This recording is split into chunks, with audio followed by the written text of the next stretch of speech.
Hello, नमस्कार साथियों। देखिए, राजस्थान बीएसटीसी, पीटीटी और चतुर्थ श्रेणी कर्मचारी एग्ज़ाम 2025 की तैयारी कर रहे हैं सभी अभ्यर्थियों के लिए राजस्थान जीके के महत्वपूर्ण प्रश्न देख रहे हैं और ये प्रश्न आपको आने वाले एग्ज़ाम के लिए बहुत ही हेल्पफुल साबित रहेंगे। तो देखिए साथियों, अगर आप बीएसटीसी, पीटीटी और चतुर्थ श्रेणी की तैयारी कर रहे हैं तो संपूर्ण तैयारी आपको उदयपुर लर्निंग क्लासेस चैनल पर देखने को मिल जाएगी। तो अगर आप चैनल पर पहली बार आए हैं तो चैनल को सब्सक्राइब ज़रूर कर लीजिएगा। तो देखिए साथियों, इन प्रश्नों की श्रृंखला में संपूर्ण तैयारी जो है आपको इन सभी एग्ज़ाम से जुड़ी संपूर्ण तैयारी आपको इस चैनल पर देखने को मिल जाएगी। तो चैनल को सब्सक्राइब ज़रूर कर लीजिएगा। कंप्लीट प्रिपरेशन आपको इस चैनल पर देखने को मिल जाएगी। ठीक है, तो देखिए साथियों, इन प्रश्नों की श्रृंखला में आज का जो महत्वपूर्ण प्रश्न है इस प्रकार हैं और इन सभी प्रश्नों के आंसर आपको साथ ही साथ कमेंट करने हैं ताकि ये प्रश्न कंठस्थ याद हो सकें। ठीक है, सभी प्रश्नों को हम विस्तारित रूप से व्याख्या सहित देखेंगे। तो देखिए, आज का महत्वपूर्ण प्रश्न, लांगुरिया किस देवी से संबंधित है? तो देखिए साथियों, लांगुरिया एक प्रकार का गीत है और ये जो गीत है ये कौन से देवी से संबंधित है? तो ऑप्शन 1 है ज्वाला माता, ऑप्शन 2 केला देवी, ऑप्शन 3 चीख देवी, ऑप्शन 4 है अम्बा देवी।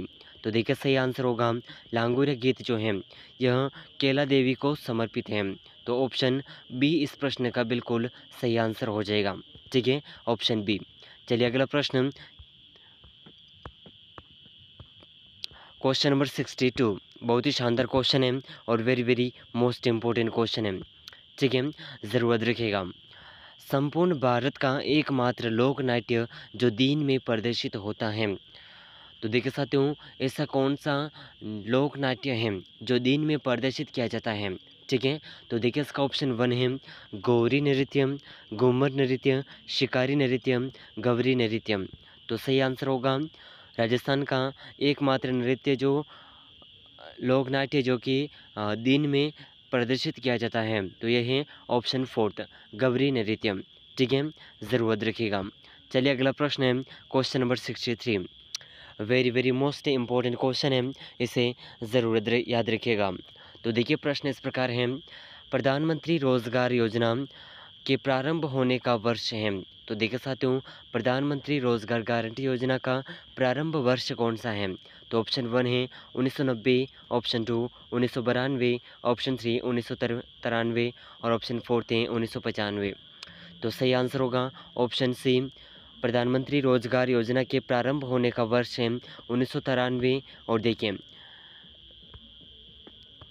इस योजना के अंतर्गत शिक्षित बेरोजगार युवकों और युवतियों को अपना उद्योग धंधा शुरू करने के लिए उत्प्रेरित करती है यह योजना। ठीक है, और शिक्षित बेरोजगारों को स्वनियोजन उपलब्ध कराने के लिए प्रधानमंत्री योजना भारत सरकार द्वारा 2 अक्टूबर 1993 से प्रारंभ की गई है। ठीक है, इसे ज़रूर याद रखिएगा। तो चलिए अगला प्रश्न है क्वेश्चन नंबर 64। बहुत ही शानदार क्वेश्चन है, राज्य के आंतरिक जिलों की संख्या है। तो देखिए साथियों, राजस्थान के आंतरिक जिलों की संख्या कितनी है? ऑप्शन 1 है 7, 8, 9 और 6। तो देखिए इसका सही आंसर होगा आंतरिक जिलों की जो संख्या है। सही आंसर कौन सा है जल्दी से कमेंट करिएगा। Option B. ठीक है, ऑप्शन बी सही आंसर होगा। और देखिए राज्य के जो आंतरिक ज़िले हैं इन्हें याद करने की एक शॉर्ट ट्रिक है, इस प्रकार है कि अबू पाजी ने रोटी दी। ठीक है, अ का मतलब है अजमेर, बू का मतलब है बूंदी, पा का मतलब है पाली, जी का मतलब है जोधपुर और ने का मतलब है नागौर और रो का मतलब है राजसमंद। ठीक है, और टी का मतलब है टोंक और दी का मतलब है दौसा। ठीक है, तो इस ट्रिक को आप ज़रूर याद रखिएगा। आपकी शॉर्ट ट्रिक है कोई सा भी जीके याद करने के लिए। ठीक है, तो very very most important question है, इसे ज़रूर याद रखिएगा। तो देखिए साथियों, अगला जो महत्वपूर्ण प्रश्न है इस प्रकार है, अनावृष्टि जनित अकाल को राजस्थान में क्या माना जाता है? तो देखिए अनावृष्टि जनित अकाल को राजस्थान में क्या माना जाता है? तो ऑप्शन 1 है दुर्भिक्ष, छपन्ना, दुष्काल, स्थायी पाहुना। तो देखिए अनावृष्टि जनित अकाल को राजस्थान में दुर्भिक्ष कहा जाता है। ऑप्शन 1 बिल्कुल सही आंसर हो जाएगा। ठीक है, ऑप्शन 1 बिल्कुल सही आंसर हो जाएगा, इसे ज़रूर याद रखिएगा। तो चलिए अगला प्रश्न है क्वेश्चन नंबर 66।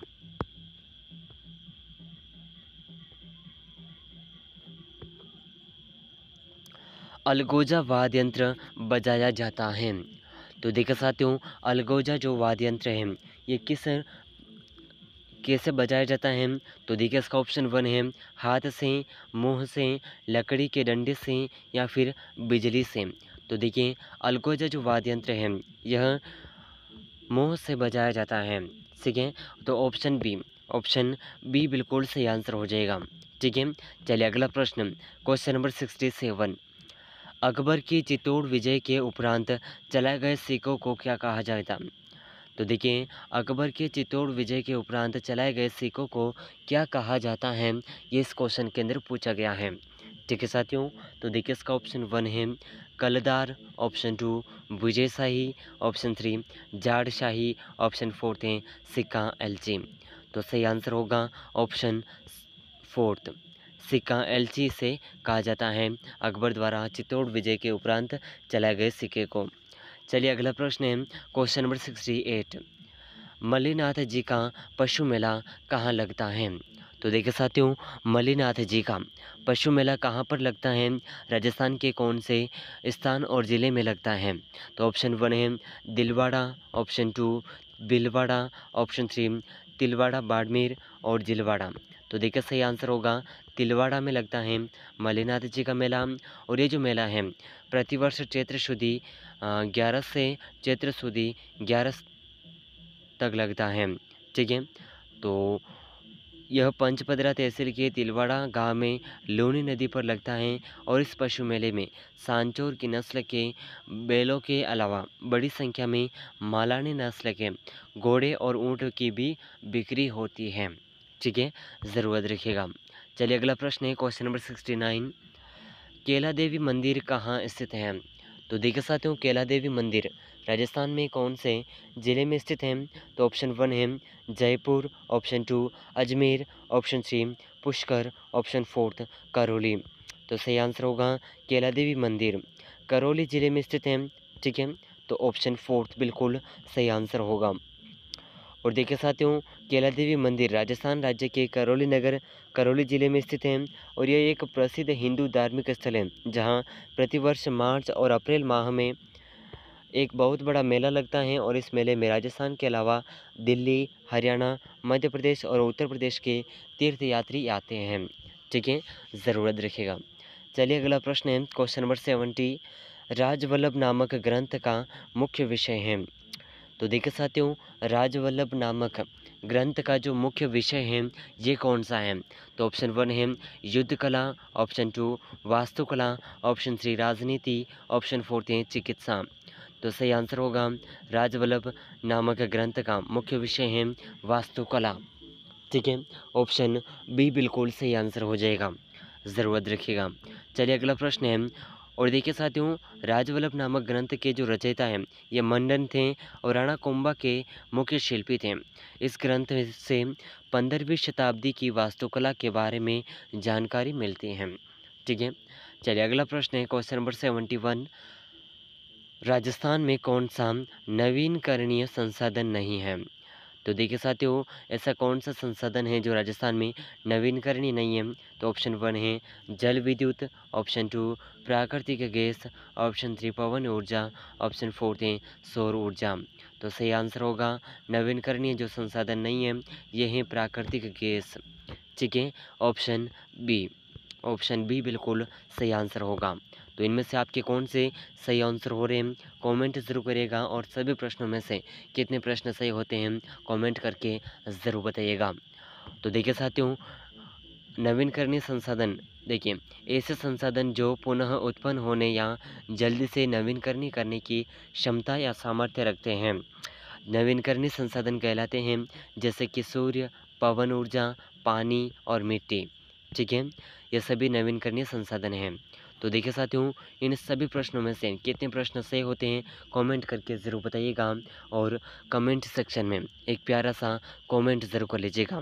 ठीक है, तो चलिए अगला प्रश्न है क्वेश्चन नंबर 72।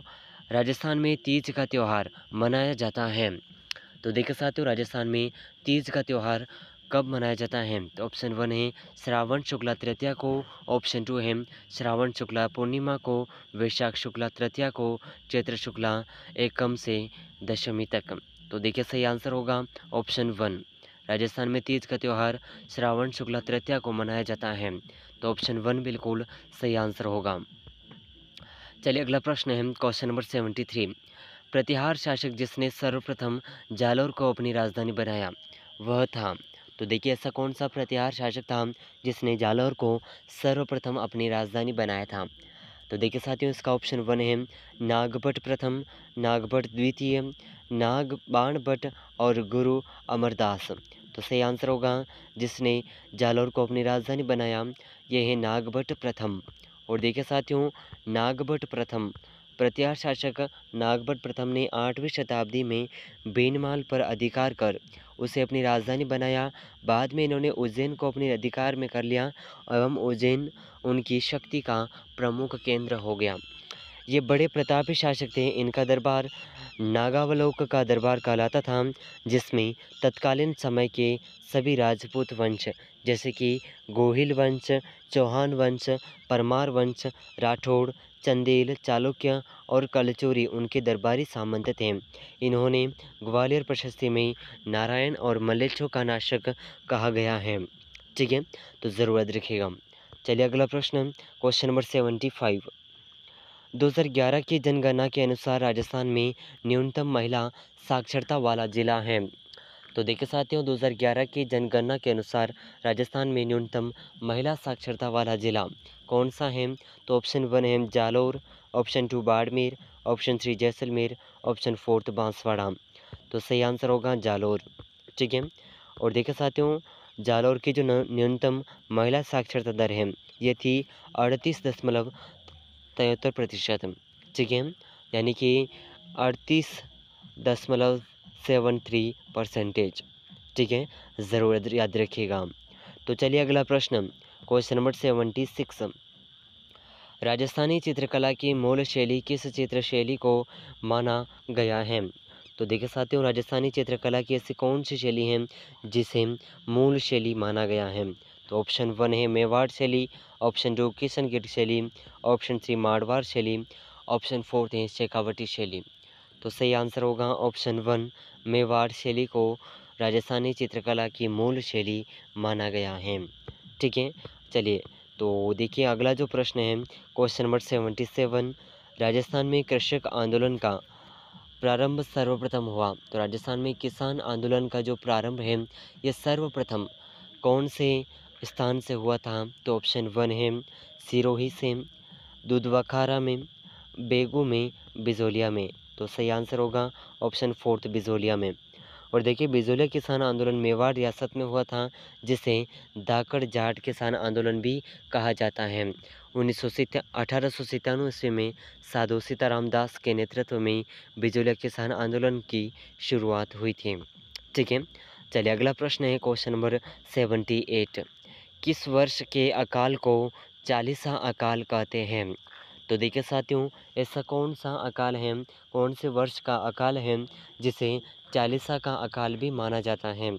तो ऑप्शन 1 है विक्रम संवत 2063 को 1963 ईस्वी के, विक्रम संवत 1963 को ऑप्शन बी के हैं 1993 और ऑप्शन सी के अंदर है 1963।